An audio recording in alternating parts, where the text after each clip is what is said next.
Parmi les 4 vertus cardinales de prudence, justice, force et tempérance, il en est une, précisément la justice, que les personnes qui se donnent à la piété ne considèrent pas toujours assez. Elles sont attentives aux diverses formes de la tempérance, à la prudence à observer dans la conduite générale de la vie, à l'égard du prochain, elles s'efforcent de pratiquer la charité, mais elles négligent quelquefois certains devoirs de justice et la considération des droits d'autrui. Ceux, par exemple, qui persécutèrent saint Jean de la Croix se disaient des hommes de prière et d'austérité, ils furent pourtant d'une très grande injustice envers le réformateur du Carmel. Si l'on pratiquait mieux les différentes formes de la justice, on formerait grandement en soi la volonté. La justice, en effet, étant cette faculté pour la faire sortir de l'égoïsme ou amour-propre, comme la prudence est dans l'intelligence contre l'inconsidération, et comme, dans la sensibilité, pour la prémunir contre la peur et les convoitises déréglées, se trouvent la force et la tempérance. Pour ce motif ces 4 vertus sont dites cardinales, comme les gonds sur lesquels tournent les portes qui donnent accès à la vie morale, d'où l'expression sortir de ses gonds, c'est-à-dire se mettre en colère en perdant toute mesure. Or, on rencontre des âmes qui, à côté de leurs irritations, ont une telle pusillanimité qu'elles paraissent avoir perdu toute volonté, on dirait que chez elles cette faculté a disparu, et qu'il n'y a pour ainsi dire en elles que l'égoïsme ou l'amour-propre. La raison en est qu'une volonté privée des vertus acquises et infuses qui devrait être en elle est considérablement amoindrie. Au contraire, une volonté enrichie de ces vertus est décuplée et plus encore. Pensons qu'il devrait y avoir en elle les 4 formes de justice dont nous allons parler et, au-dessus d'elles, les vertus de religion, d'espérance, de charité. Ainsi doit se faire la formation ou éducation chrétienne de la volonté et du caractère. Celui-ci doit être la marque authentique de la raison éclairée par la foi et de l'énergie morale,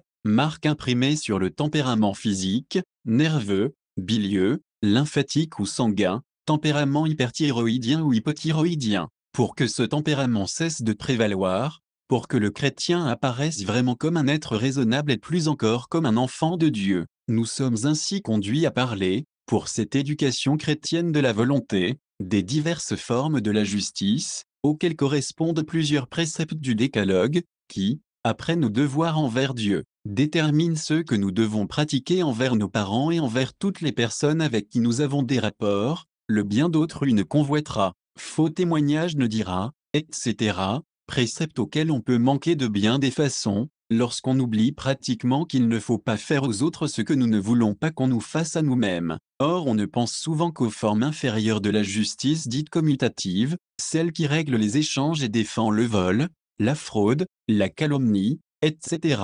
On ne considère pas assez la justice distributive, qui préside à la répartition, par l'autorité, des avantages et des charges de la vie sociale entre les divers membres de la société. En vue du bien commun, elle distribue comme il faut à chacun les biens, le travail, les charges, les impôts, les récompenses, les peines. Cette distribution doit se faire en proportion des mérites, des vrais besoins et de l'importance des divers membres de la société. On n'oublie plus encore une forme supérieure de la justice, qui, elle, vise immédiatement le bien commun de la société et fait établir et observer les justes lois et ordonnances. On l'appelle la justice légale. Au-dessus d'elle il y a encore l'équité, qui est attentive, non seulement à la lettre, mais à l'esprit des lois, et non seulement des lois civiles, mais de toutes celles qui règlent la conduite du chrétien. La vie intérieure doit veiller à l'exercice de ses vertus. Ici aussi la vertu acquise de justice est au service de la vertu infuse de même nom, un peu comme l'imagination est au service de la raison. Premier chapitre. La justice commutative et la justice distributive par rapport à la vie intérieure. Ces devoirs de justice apparaissent de façon vive et concrète lorsqu'on pense aux défauts à éviter, car la douleur que l'injustice nous cause nous révèle le prix de la justice. Or, les défauts et les actes contraires à la justice commutative ne sont pas seulement l'homicide, le vol, la fraude, l'usure, les fausses accusations et faux témoignages dans un procès, ce sont aussi les injures par colère, les affronts, blâmes ou reproches injustes aux inférieurs, aux égaux et aux supérieurs, c'est aussi la diffamation, la médisance ou le fait de dire du mal d'autrui sans motif proportionné, c'est l'insinuation secrète par chuchotterie, la moquerie qui diminue l'estime due au prochain, c'est l'oubli de cette vérité que le prochain a droit à sa réputation et qu'il en a besoin pour faire le bien, à tel point, dit saint Thomas, que les parfaits doivent, non pas pour eux-mêmes, mais pour le bien à faire aux autres, résister à leurs détracteurs. Quand on a manqué, de l'une ou l'autre de ces manières, à la justice commutative, il y a un devoir de restitution ou de réparation. C'est ainsi qu'il faut réparer le tort que nous avons pu faire au prochain par des médisances, des insinuations ou des railleries qui montrent que nous ne faisons pas de lui le cas qu'il mérite. Il y a de la lâcheté, du reste, à ridiculiser quelqu'un qui ne sait pas se défendre, ou les absents qui ne peuvent pas répondre. Quant aux défauts qui s'opposent à la justice distributive, c'est l'acception de personne. On peut bien préférer une personne à une autre et donner gratuitement plus à l'une qu'à l'autre. Mais le péché d'acception de personne consiste à préférer injustement une personne à une autre, en enlevant à cette dernière quelque chose qui lui est dû. Cela est plus grave dans l'ordre des choses spirituelles que dans celui des choses temporelles. Par exemple, si l'on est plus attentif à la condition extérieure des personnes, à leur richesse, qu'à leur mérite, et qu'on leur refuse le respect qui leur est dû ou les secours spirituels dont elles ont besoin. Les âmes intérieures doivent être particulièrement attentives à ce point et veiller à ne pas méconnaître les amis de Dieu, les saints que le Seigneur s'est choisis dans les conditions les plus modestes. On est parfois injuste à l'égard de serviteurs de Dieu très patients parce qu'on sait qu'ils ne se plaindront pas et supporteront tout. On le fut ainsi souvent à l'égard de saint Benoît-Joseph Labre, sans voir que ce mendiant portait sous ses haillons le cœur d'un très grand saint. Au contraire, les âmes clairvoyantes doivent pressentir ou deviner la sainteté qui passe près d'elles, même sous les plus humbles dehors. C'est, du reste, une grande récompense et une grande joie de la découvrir. Ce devait être une grande consolation de constater la sainteté de Benoît-Joseph Labre en voyant de quelle manière il supportait les injures et les coups, lorsque, par exemple, il baisa le caillou qui lui fut jeté et qui fit jaillir son sang. Deuxième chapitre, la justice légale, l'équité et la formation du caractère au-dessus de la justice commutative et de la justice distributive. Il y a la justice dite légale ou sociale, qui, chez le chrétien, et dans les âmes intérieures, doit avoir une forme élevée. Cette vertu regarde non plus directement les droits des personnes individuelles, mais le bien commun de la société, et non pas seulement celui de la société civile, mais celui de cette société spirituelle qu'est l'Église et les divers groupes qui sont en elle. La justice dite légale porte à observer parfaitement les lois ou constitutions de la société à laquelle on appartient. Cette vertu incline le chrétien à s'instruire des lois à observer et des directives du pasteur suprême, de ses encycliques sur les questions actuelles, encycliques dont la lecture et l'étude est souvent négligée, au grand détriment de tous. La justice sociale doit nous donner le sens du bien commun, elle combat en nous l'individualisme, qui est une forme de l'égoïsme. Elle nous dispose à nous dévouer généreusement pour le bien général, dans l'oubli de nous-mêmes et, s'il est nécessaire, à sacrifier notre temps, nos aises ou satisfactions personnelles, autrement nous vivrions du bien commun comme des parasites, au lieu de contribuer à le promouvoir et à le maintenir. Nous recevons beaucoup de la société à laquelle nous appartenons et nous nous devons à elle, autrement nous serions comme le gouy qui vit sur le chêne aux dépens de celui-ci. Quelquefois le parasite finit par tuer celui aux dépens duquel il vit, comme les microbes qui sont en nous finissent par nous donner la mort. La société et toute société a ses parasites. Pour réagir contre ce vice, dans lequel on pourrait tomber, en prétendant vivre comme un ermite, et en se désintéressant du bien commun, il faut pratiquer les devoirs de la justice légale et se dévouer au bien général. Ne pas oublier sa supériorité. À ce point de vue, l'amour de la règle, des lois saintes établies dans l'Église, est une grande vertu qui protège contre bien des désordres. Au-dessus enfin de la justice dite légale ou sociale, il y a l'équité. Celle-ci est attentive non seulement à la lettre de la loi, mais surtout à son esprit, à l'intention du législateur. Comme elle considère surtout l'esprit des lois, elle ne les interprète pas avec trop de rigueur, de façon mécanique et matérielle, mais avec un sens supérieur, surtout en certaines circonstances spéciales, où, selon l'intention du législateur, il ne conviendrait pas d'appliquer la loi à la lettre, car alors se vérifierait l'adage « summum jus et summa injuria », le droit strict dans toute sa rigueur serait alors une injustice et une injure, car on ne tiendrait pas compte des circonstances exceptionnelles, particulièrement difficiles et affligeantes où quelqu'un se trouve placé. L'équité, qui préserve du pharisaïsme et du formalisme juridique de bien des juristes, est ainsi la forme la plus élevée de la justice. Elle est plus conforme à la sagesse et à un grand bon sens qu'à la loi écrite. Elle vise, au-delà du texte des lois, les exigences réelles du bien général et porte à traiter les hommes avec le respect dû à la dignité humaine. C'est un grand point, dont on ne saisit l'importance qu'en avançant en âge. L'équité est une grande vertu, d'où l'expression « il est juste et équitable de faire ceci », par exemple de pratiquer la bienveillance à l'égard d'un ennemi mourant,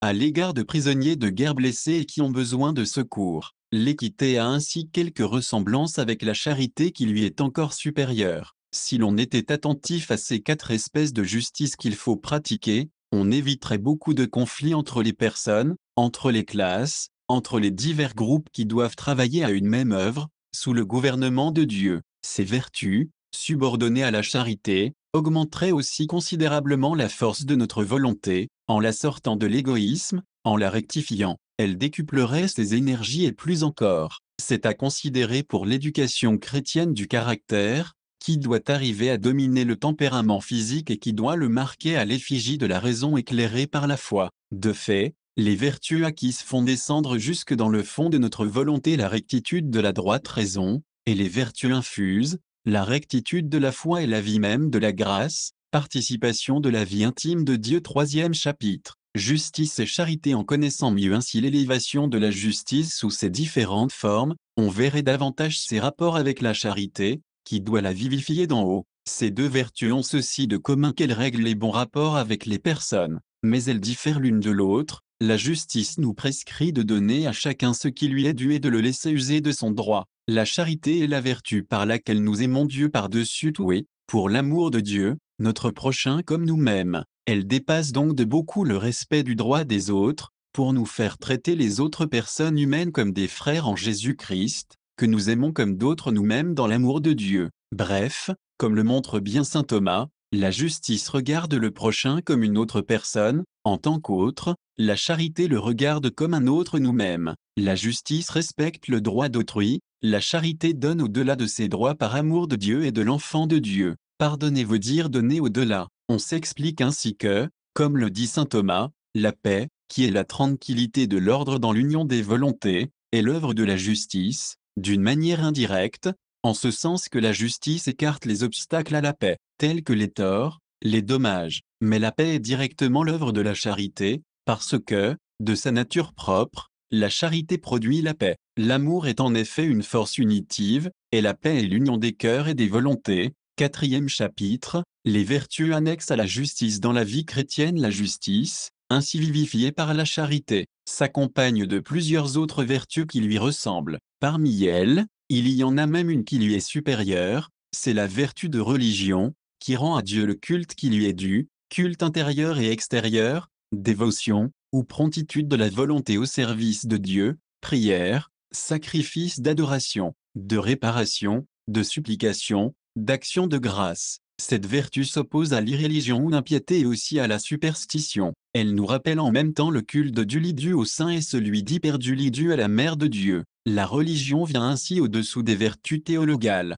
À la religion doit s'unir la pénitence, pour réparer l'offense faite à Dieu. À la justice se rattache aussi la piété filiale envers les parents et envers la patrie, le respect dû au mérite, à l'âge, à la dignité des personnes, l'obéissance aux supérieurs, la reconnaissance pour les bienfaits reçus, la vigilance à punir justement quand il le faut, tout en usant aussi de clémence, enfin la véracité dans les paroles et dans la manière d'être et d'agir. Cette véracité, qui est une vertu, est différente de la franchise, simple inclination de tempérament, qui frise parfois l'insolence et qui oublie que toute vérité n'est pas bonne à dire. La justice nous rappelle qu'à côté du droit strict il y a les droits et les devoirs de l'amitié, jeu amicabile, par rapport à ceux qui nous sont plus intimement unis. Il y a aussi, à l'égard des personnes en général, les devoirs de l'amabilité qui s'opposent à l'adulation et aux litiges ou contestations inutiles. 2. Il y a enfin ceux de la libéralité qui évitent à la fois l'avarice et la prodigalité. Tout cela est fort important dans la conduite de la vie,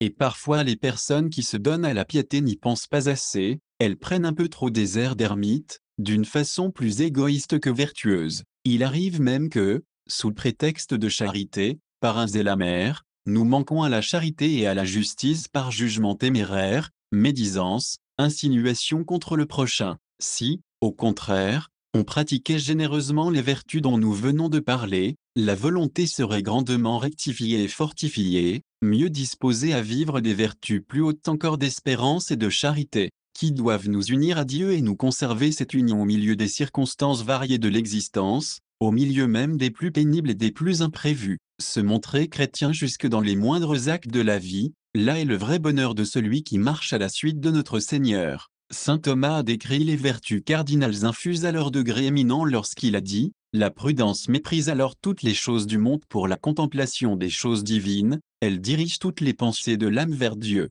La tempérance abandonne, autant que la nature le peut supporter, ce qu'exige le corps. La force empêche l'âme de s'effrayer devant la mort et devant l'inconnu des choses supérieures. La justice enfin porte à entrer pleinement dans cette voie toute divine. Ce sont là les virtudes purgatoriae, les vertus purifiantes, plus haut encore, selon saint Thomas, sont les vertus de l'âme pleinement purifiée virtudjam purgati animi, celles des grands saints ici-bas et des bienheureux au ciel. On voit par là la grandeur de la vertu de justice, seconde vertu cardinale. Elle est supérieure à la force, à la tempérance et même à la virginité. Souvent, ce mot de justice n'est plus pour certains qu'un mot vide de sens, alors l'injustice qu'il faut parfois subir rappelle le prix de la justice, sa valeur réelle. Ce grand réalisme apparaît surtout dans la béatitude évangélique, bienheureux ceux qui ont faim et soif de justice, car ils seront rassasiés. Il s'agit ici de la justice au sens le plus élevé et qui contient éminemment tout ce que nous venons de dire.